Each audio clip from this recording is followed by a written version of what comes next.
Shri Venkateswara gold తాకట్టులో ఉన్న మీ బంగారాన్ని విడిపించి కొనబడును. నేను కూడా నిన్న వీడియో పెట్టుంటే నన్ను కూడా ఆపేస్తారని నేను మా చుట్టాల ఇంటికి వెళ్ళిపోయి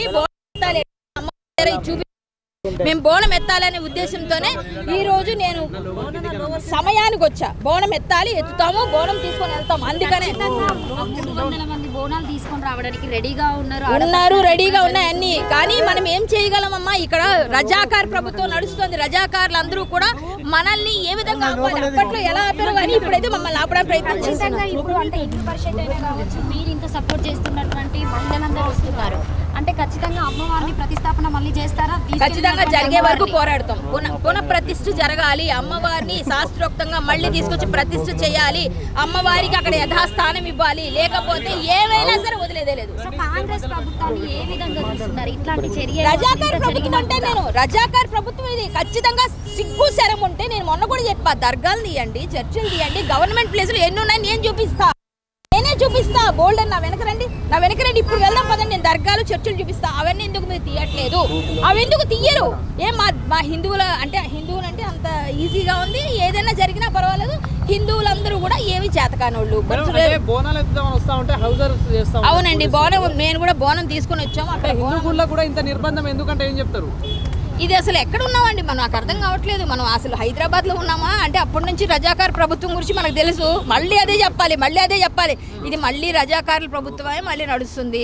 కాంగ్రెస్ ప్రభుత్వం అంటేనే ఇప్పుడు ఖచ్చితంగా ఖాన్లకి ఎక్కువగా సపోర్ట్ చేస్తారు. వాళ్ళు కనుసన్నల్లో నడుస్తున్నారు. వీళ్ళకి సిగ్గు లేదు. హిందువులకు ఓట్లు వేశారు. వాళ్ళకి ఓట్లు వేసినందుకు అనుభవించాలి. మళ్ళీ నెక్స్ట్ టైం ఓటు వేయాలన్నప్పుడు ఒక్కొక్కరు కొంచెం ఈ సంఘటన గుర్తుపెట్టుకోండి. సిగ్గుంటే హిందువులందరూ సంఘటన గుర్తుపెట్టుకోండి. ఈరోజు బోనం అని అంత ఖచ్చితంగా చెప్తారే తెలంగాణలో, అంత గట్టిగా బోనం ఎత్తుకుంటామని చెప్తారు కదా. మొన్నటి వరకు రంగరంగ వైభవంగా చేశారు కదా పండుగలు. ఇవాళ శ్రావణ మంగళవారం వ్రతం చేసుకుంటాం. అలాంటి మంగళగౌరి వ్రతాలు అవుతున్నప్పుడు ఇలాంటి ఆడపిల్లల్ని మీరు అరెస్ట్ చేస్తున్నారంటే అమ్మవారిని అరెస్ట్ చేస్తున్నారు. సాక్షాత్ మీరు అమ్మవారి బోనం ఎత్తుకోవడానికి వస్తుంటే మీరు ఆపేస్తున్నారు. అంటే హిందువులకి ఎక్కడ రక్షణ ఉంది? అమ్మవారికి లేదు. ఆడపిల్లగా పుట్టకపోయినా ఆడపిల్ల రూపంలో ఉన్న అమ్మవారికి కూడా లేదు రక్షణ. ప్రభుత్వం నుండి ఇప్పటివరకు ఎవరు స్పందిస్తలేరు ఈ అంశం. ఇప్పటికీ 10 రోజులు చేయరండి. వాళ్ళు స్పందించరు. ఎందుకంటే 12 ఎకరాలు ఉంది. ఆ 12 ఎకరాలు వాళ్ళందరికీ వాటాలు పోతాయి. ఎవరి వాటా ఏం పోతుందో తెలియదు. కాబట్టి ఆ వాటాలు పోకూడదంటే ఖచ్చితంగా స్పందించరు. స్పందించకపోతే ఆటోమేటిక్గా కొన్ని రోజులు అయిపోయిన తర్వాత ఏదో ఆ లోపాయికారంగా వాళ్ళకి ఏదో పిలుస్తారు, వాళ్ళు బెదిరిస్తారో బామాలతారు, ఏదో చేస్తారు. ఒక చిన్న ఖచ్చితంగా అంటే బస్తీ వాసులను కూడా కొంతమంది అంటే ప్రభుత్వం వాళ్ళే అంటే కాల్ చేసి మాట్లాడడం 2 కోట్లు ఇస్తేనే డిమాండ్ చేయడం జరిగిందని చెప్తున్నారు అక్క. ఎంఆర్ఓ కూడా చెప్పిందట 2 లక్షలు ఖచ్చితంగా 2 లక్షలు అంటే గజంకు 2 లక్షలు, గజంకు 2 కోట్ల 2 లక్షలు మొత్తం కలిపి 2 కోట్లు ఇవ్వండి అని చెప్పేసి అంటే వీళ్ళు గవర్నమెంట్ రేటుకి పోను ఓకేనండి. వాళ్ళు 2 లక్షలు అడిగారు. గవర్నమెంట్ రేటుకి ఏదైనా ఇచ్చారనుకోండి, 10 రూపాయలకి 20 రూపాయలు కూడా ఇచ్చారు కదా గజం. అమ్మవారి గుడికి కదా మీరు 500 రూపాయలు గజంకి తీసుకొని ఎందుకు వేయకూడదు? అమ్మవారి గుడికి అనుకుందాం. గవర్నమెంట్ ల్యాండ్ మీరు చాలా మందికి ఫ్రీగా ఇచ్చారు కదా. చాలా మంది కోట్లు కట్టు పెట్టారు కదా. మరి 2 లక్షలు ఎలా కడతారు? బస్తీ వాసులు ఎక్కడి నుంచి చేస్తారు? అమ్మవారి కోసం మేము కట్టాలి. మరి దర్గాల దగ్గర తీసుకోండి, వెళ్ళి మీరు తీసుకోండి. ఎన్ని లక్షలు తీసుకుంటున్నారు? చర్చిల దగ్గర తీసుకుంటున్నారు. మీరు ఏమైనా వెళ్ళి అక్కడ తీసుకున్నారా? తీసుకోలేదు కదా. ఈ విషయాలు బట్టి కాంగ్రెస్ ప్రభుత్వం పర్టికులర్ గా మాట్లాడిన విషయంలో మాకు ఇక్కడ అప్పు పుట్టడం లేదని చెప్పేసి ఇలాంటి వాటి చేయడం వల్ల డబ్బులు వస్తాయని చెప్పేసి ఇట్లా డిమాండ్ చేయడం జరుగుతుందా? ఏమండి, అప్పు పుట్టట్లేదు కదా. రాష్ట్రం అప్పుల్లో ఉంది కదా. ఆ ప్రభుత్వం చేసింది, ఈ ప్రభుత్వం ఎవరి కాళ్ళు దంచుకుంటూ దోచుకుంటూ వెళ్ళిపోతా ఉన్నారు ఇష్టం వచ్చినట్టుగా. ఎవరికి నచ్చినట్టు వాళ్ళు ఏదో కబ్జాలు చేయడం, దాని ద్వారా అమ్మేసుకోవడం, తర్వాత వీళ్ళు పబ్బం గడుపుకోవడం, వీళ్ళ ఇల్లులు కట్టుకోవడం, వీళ్ళ తాలూకు మొత్తం ఆస్తులు పెంచుకోవడం, ప్రజలందరూ చెప్పు పట్టుకుని అడుక్కోవడం. సంఘటనలు చాలా జరిగినాయి కదా. కొన్ని రోజులు హడావిడి చేస్తారు, తర్వాత మర్చిపోతున్నారు కదా. ఏంటి ఇదైనా ఎవరు మర్చిపోలేదండి. అది ఇష్యూ చల్లారితేనే అది ఒక కొలిక్కి వస్తేనే వదిలేస్తారండి. ఎవరు ఇవాళ మాట్లాడి వచ్చేది మేము రోజు వస్తున్నాం, రోజు చూస్తున్నాం. 2 రోజుల నుంచి నాకు ఆ రోజు నుంచి బాగాలేదు. సరే నేను 2 రోజుల నుంచి ఫాలోఅప్ చేస్తూనే ఉన్నాం. ఈ రోజు అందరం కలిసి చాలా మంది మహిళలు అందరూ వచ్చారు. అక్క బోనం ఎత్తుదాం అనుకున్నారు. నిన్న వీడియోలు పెట్టిన వాళ్ళందరినీ అవసరం చేశారు.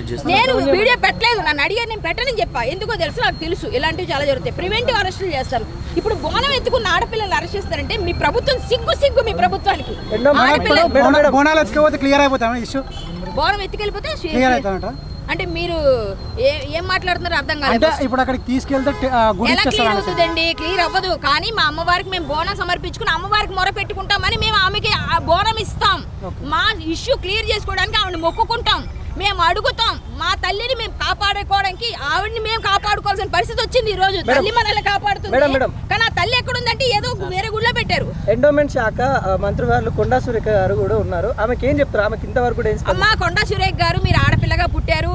మీరు ఖచ్చితంగా ఆడపిల్ల అయ్యుండి ఇంతమంది ఆడవాళ్ళ ఉసురు పోసుకుంటూ మీరు బాధపడుతూ ఒక మంత్రిగా గద్దెనెక్కి ఈ కాంగ్రెస్ ప్రభుత్వానికి గ్రేస్ చేస్తూ మీరు ఇన్ని విధాలుగా ఆ అమ్మవారిని మర్చిపోయి ఇంత బొట్టు పెట్టుకున్నారు. హిందువుగా పుట్టారు, హిందువుగానే ఏదైనా మనం వెళ్ళిపోతాం అందరం. అలాంటప్పుడు కొంచెం మీరు ఆలోచించి ఆడవాళ్ళ పరిస్థితి అర్థం చేసుకొని ఒక ఎండోమెంట్ శాఖగా మీరు ఒక మినిస్టర్గా ఉన్నారు. ఆ పట్టం మీకు ఇచ్చారు.